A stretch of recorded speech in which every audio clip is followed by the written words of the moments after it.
హల్లెలూయా. ఈ యొక్క చిన్న చిన్న కార్యక్రమాల వలన ఈ యొక్క కార్యక్రమాలను కొంచెం ముందుగా మనం ప్రారంభించుకోవాల్సిందండి. కొద్ది సమయంలోనే నేను ఈ యొక్క కార్యక్రమాన్ని ముగించేస్తాను త్వరగా. ఎందుకంటే ఈరోజు చాలా దూరం ప్రాంతం వెళ్ళి రిసెప్షన్ ఒకటి చూసుకొని రావాల్సి ఉంది కాబట్టి త్వరగా ముగించడానికి ఆయన ఇష్టపడతాను. చూద్దాము ఈ యొక్క పరిశుద్ధ లేఖనము నుంచి. పరిశుద్ధ లేఖనము నిత్యము మనకేం చెప్పుచున్నది అని అంటే గనుక, ఇదిగో నీవు లోకములో ఉన్నదాన్ని సంపాదించుకున్నట కంటే మొట్టమొదటిగా దేవుని రాజ్యమును సంపాదించుకున్నట నీకు మేలు అని చెప్పేసి మనకి పరిశుద్ధ గ్రంథము చెప్పుచున్నది. ఈ యొక్క పరిశుద్ధ గ్రంథము ఏదైతే ఉందో, ఈ పవిత్ర గ్రంథము ఏదైతే ఉందో, ఈ గ్రంథం అంతయు కూడా మనకి తెలియచేసేది ఏమిటి అని అంటే గనక, బ్రతుకు మార్చుకో, అప్పుడు నీవు పరలోక రాజ్యాన్ని సంపాదించుకుంటావు అని చెప్పేసి చెప్తూ ఉంది. ఏం చెప్తుందంట? బ్రతుకు మార్చుకుంటే పరలోక రాజ్యాన్ని సంపాదించుకుంటావు.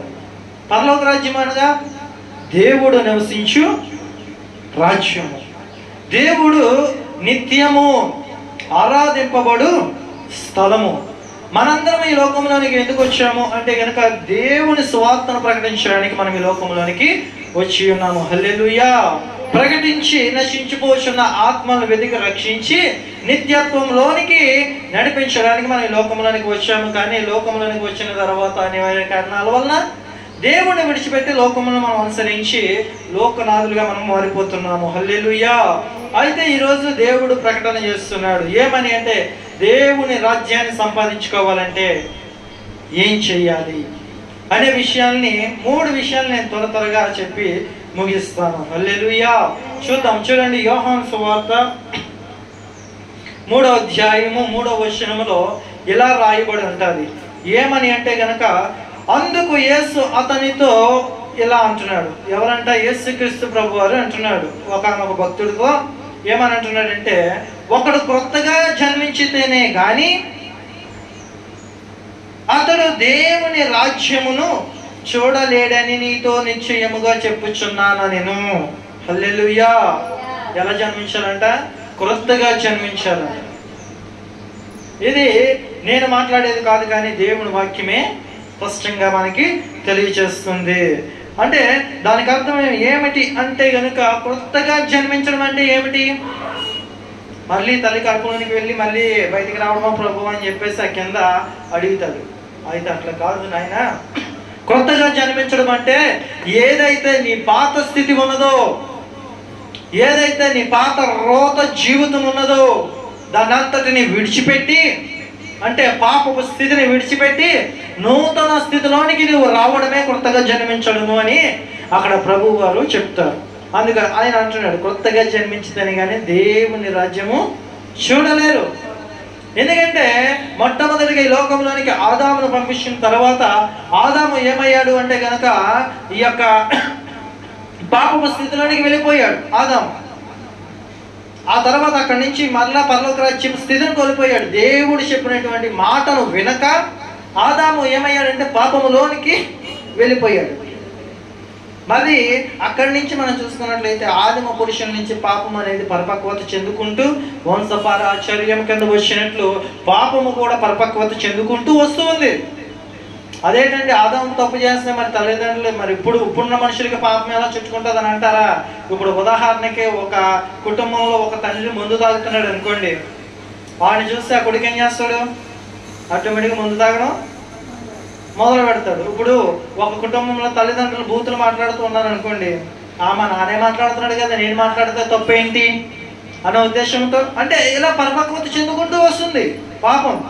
అయితే ఈ యొక్క పాపాన్ని దేవుడు ఏం చేస్తాడంటే ఒక బలి ద్వారా ఆ పాపపు స్థితిని అంతటిని తీసివేసి పరలోక రాజ్య వారసులుగా మారడానికి మరొక అవకాశాన్ని దేవుడు మనకి కల్పించాడు. ఆ బలి ఏమిటి అంటే కనుక ఏ కోడినో మేకనో బలి ఇవ్వడం కాదు. ఆ బలి ఏంటంట? యేసుక్రీస్తు ప్రభువారి బలి, పరిశుద్ధుడైన దేవుని బలి. ఆ యొక్క యేసుక్రీస్తు ప్రభువారి శిలువ యాగము ద్వారా పరలోక రాజ్యానికి మనుషులకి మరొక అవకాశాన్ని పరలోక రాజ్యంలో అడుగు పెట్టడానికి మనుషులకి మరొక అవకాశాన్ని క్రీస్తు ద్వారా ఈ లోకంలో మనకి కలిగించాడు. హల్లెలూయా. అందుకే మనము క్రీస్తు యొక్క రక్తములో అనగా బాప్తిస్మం అనేటువంటి ఆ యొక్క పద్ధతి ద్వారా పరలోక రాజ్యాన్ని మనము సంపాదించుకుంటున్నాము. హల్లెలూయా.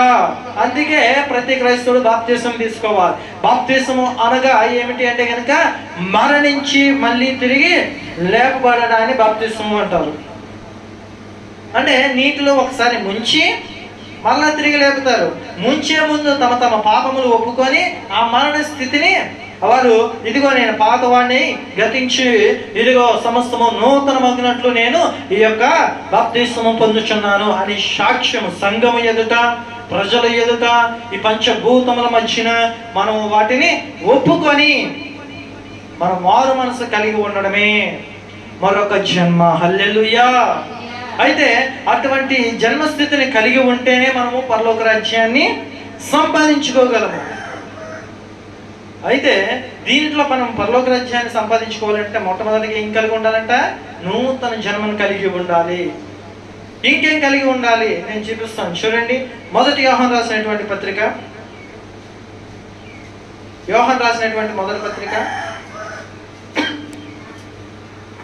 యోహాను రాసినటువంటి మొదటి పత్రిక 2వ అధ్యాయము 29వ వచనంలో మనం చూసినట్లయితే అక్కడ ఒక మాట రాయబడి ఉంటుంది. చూద్దాం, చూడండి. అక్కడ నేను చదువుతాను, చూడండి. ఆయన నీతిమంతుడని మీరు ఎరిగి ఉన్న ఎడల నీతిని జరిగించి ప్రతివాడును ఆయన మూలముగా పుట్టి ఉన్నాడని ఎరుగుదురు. హల్లెలూయా.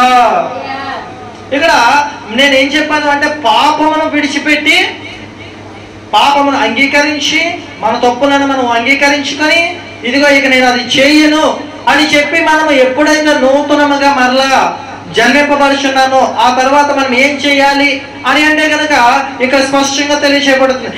ఆయన నీతిమంతుడని ఎరిగి తెలుసుకోవాలంట. క్రీస్తు ఎవరై ఉన్నారు అని అంటే కనుక నీతిమంతుడై ఉన్నాడు. ఆయన నీతిమంతుడు కాబట్టి మనము ఆయన అనుసరించే వారుగా మనం ఎలా మార్చబడాలి అంటే మనము నీతిమంతులుగా మార్చబడాలి. హల్లెలూయా. అప్పుడు ఏమవుతుంది అంటే దేవుని రాజ్యమును మనము సంపాదించుకోగలం. దేవుని రాజ్యము నీతిమంతులకు మాత్రమే, అనీతిమంతులకు దేవుని రాజ్యములో ప్రవేశము లేదు. హల్లెలూయా. ఎప్పుడైతే మనము నీతిగా ఉంటామో అప్పుడు ఏమవుతుందంటే దేవుని రాకడకు మనము సిద్ధపడిన వారుగా ఉంటాము. మనం ఇంకా ఈ లోకంలో అనీతిమంతులుగా ఉంటే కనుక దేవుని రాజ్యాన్ని మనము సంపాదించుకోవడం అసాధ్యము. దేవుని రాకడ ఒకవేళ ఈ రాత్రే జరిగింది అనుకోండి, ఈ నిమిషమే జరిగింది అనుకోండి, మనం నీతిమంతులుగా లేకపోతే దేవుడు మన చెయ్యి విడిచిపెట్టేస్తాడు. హల్లెలూయా. ఇంకేం చేస్తున్నాడంటే చూడండి, అదే అధ్యాయంలో 28వ వచనము. కాబట్టి చిన్న పిల్లలారా ఆయన ప్రత్యక్షమగునప్పుడు ఆయన రాకడ యందు మనము ఆయన ఎదుట సిగ్గుపడక ధైర్యము కలిగి ఉండినట్లు మీరు ఆయన యందు నిలిచి ఉండిడి.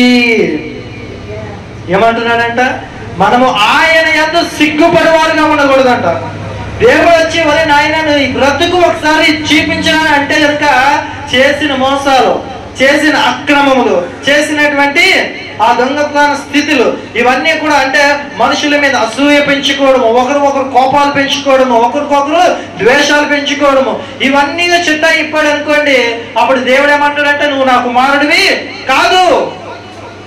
ఎందుకైనా మాట్లాడుతున్నాడు అంటే కనుక క్రీస్తు కుమారులు ఏమై ఉంటారంట అంటే కనుక వారిలో ద్వేషం ఉండదు, వారిలో కక్షలు ఉండవు, వారిలో పగలు ఉండవు. వారు ఎలా ఉంటారంట? నీతిమంతులుగా మార్చబడతారు. అందుకే క్రీస్తుని లోకంలో అంగీకరించే వారిగా ఉండాలి. హల్లెలూయా.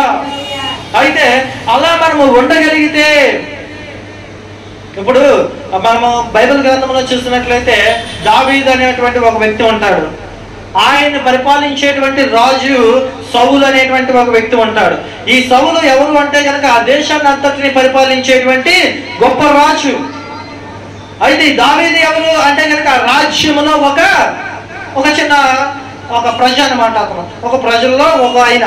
అటువంటి ప్రజల్లో ఉన్నటువంటి వ్యక్తిని దేవుడు ఏం చేస్తాడంటే ఆశీర్వదిస్తాడు. ఎందుకంటే అతను నీతిమంతుడిగా ఉన్నాడు కాబట్టి అతను ఆశీర్వదిస్తాడు. ఆశీర్వదించిన తర్వాత ఈ సౌలు ఏం చేస్తాడు అంటే గనక ఇది అతని ఆశీర్వాదాన్ని చూసి ఇతను ద్వేషించడం మొదలు పెడతాడు.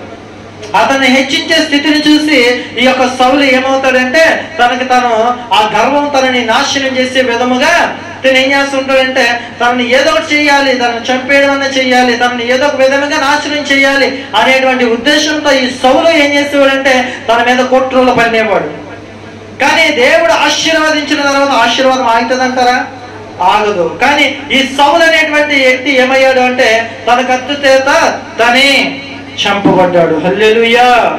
దేవునికి వ్యతిరేకముగా ఏ పని చేద్దాం అనుకున్నా అది అసాధ్యము, జరగదు. కాబట్టి ఇక్కడ అంటున్నాడు, కాబట్టి చిన్నపిల్లలారా ఆయన ప్రత్యక్షమగినప్పుడు ఆయన రాకడి యందు మనం ఆయన ఎదుట సిగ్గుపడక ధైర్యముగా ఉండేవారుగా ఉండాలి. అంటే మనం ఏం కలిగి ఉండాలంట? నీతిని కలిగి ఉండాలి. మనం అనీతిమంతులమైతే దేవుడు సమీపించినప్పుడు మనము సిగ్గుపడిపోతామంట ఆయన ముంగట నిలబడడానికి. ఆయన చెప్పినటువంటి ఆజ్ఞానుసారంగా నడిచినంతసేపు ఆదాము హవ్వలు ఏం చేశారు అంటే కనుక దేవుని ముందు ప్రత్యక్షంగా మాట్లాడారు, దేవుడితో మాట్లాడారు. ఓ ప్రభువా నా తండ్రి అని చెప్పేసి ఎప్పుడైతే ఆజ్ఞాతిక్రమం చేశారో వెంటనే ఏమైంది అంటే కనుక ఆదాము హవ్వలు చెట్టు పొదల్లోనికి వెళ్ళి దాక్కున్నారంట. ఎందుకు? వారు సిగ్గుపడ్డారు కాబట్టి. దేవుడు ఆజ్ఞలను వారు ఏం చేశారంట? అతిక్రమించారు. దేవునికి విరుద్ధమైన పనులు చేస్తే మనము సిగ్గుపడు వారిగా మార్చబడతాము.